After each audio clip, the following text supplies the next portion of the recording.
This is a project-based news analysis with Ron Scott. Ron, bring us up to date on police-community relations in Detroit. Well, I think at this particular time, unfortunately, Dave, what's happening with police-community relations is that they tend to be deteriorating. A lot of individuals who are concerned about safety are calling for more police, and at the same time, they're not getting the response time or whatever they need. However, there's a lot of money that's coming from the Justice Department to bulk up areas like the gang squad and narcotics and undercover units and so forth. And those units are essentially engaging in some of the things that we saw in the 1970s with stress in relationship to young people on the street. They essentially have a de facto zero tolerance program, which means that you can be stopped for spitting on the street, for cursing on the street. And I have to laugh about it because a lot of officers right now are being challenged for cursing at citizens. So what kind of examples are coming before the police commission from the community? Well, and I think we had them on this program. There are a couple of families that we had that where they were victims of home invasion by the police.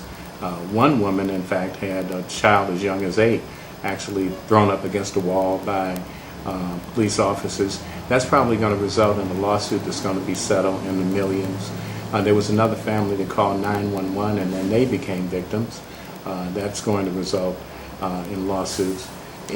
Statistically speaking, Detroit has the highest percentages of police shootings in the nation. 1 out of every 49 people has a potential, or persons has a potential of being shot by a police officer.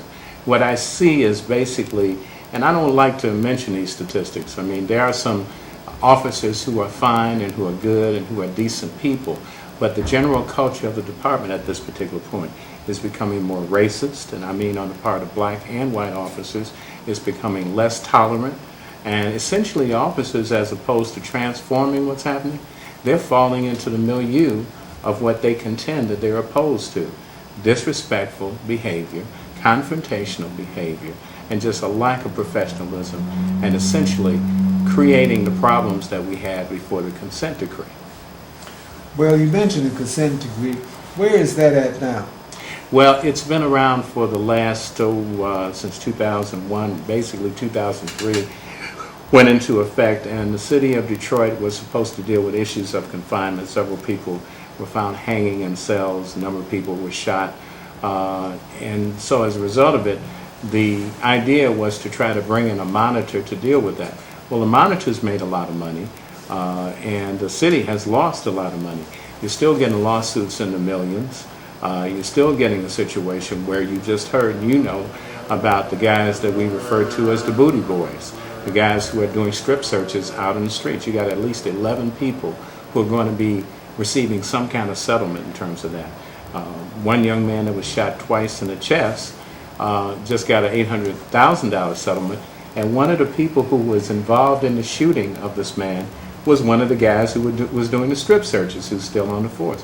So there's a question as to what kind of best practices are happening within the department. They've never met the 100+ responsibilities that they were supposed to have in the consent decree. They've never met it.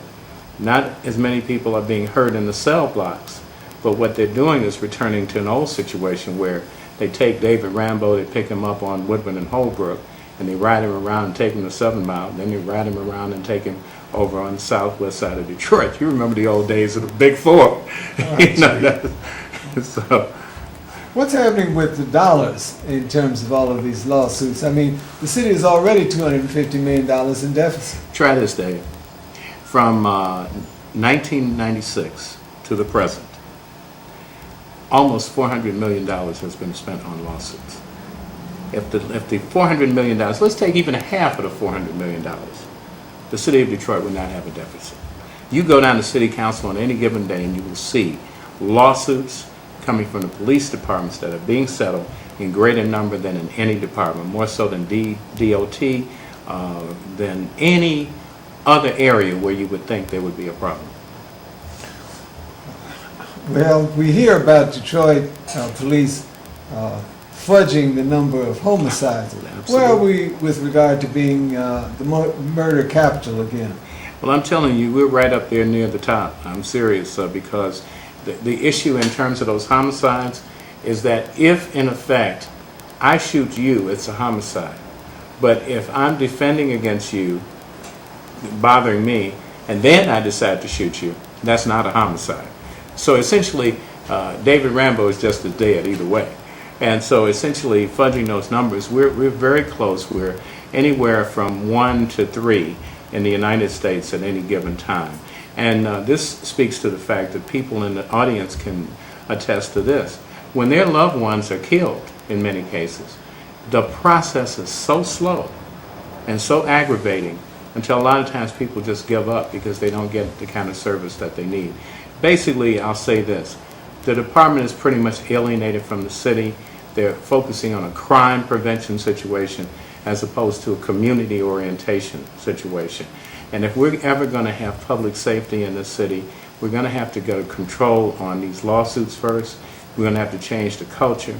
And the department, just straight up, is becoming more white and becoming, and going back to the old days of the Big Four when we had rotation slim and guys rolling around, throwing people up against the wall.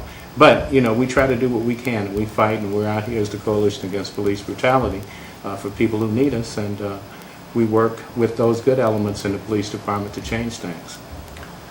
Roger Gbeni has been having a news analysis about police-community relations from Ron Scott, For My People.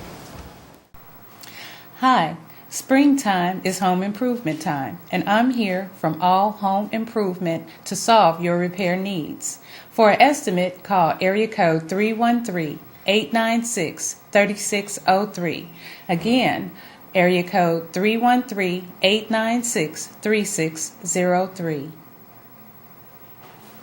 There are 3 basic necessities every business needs: a business plan, a bookkeeper, and a website.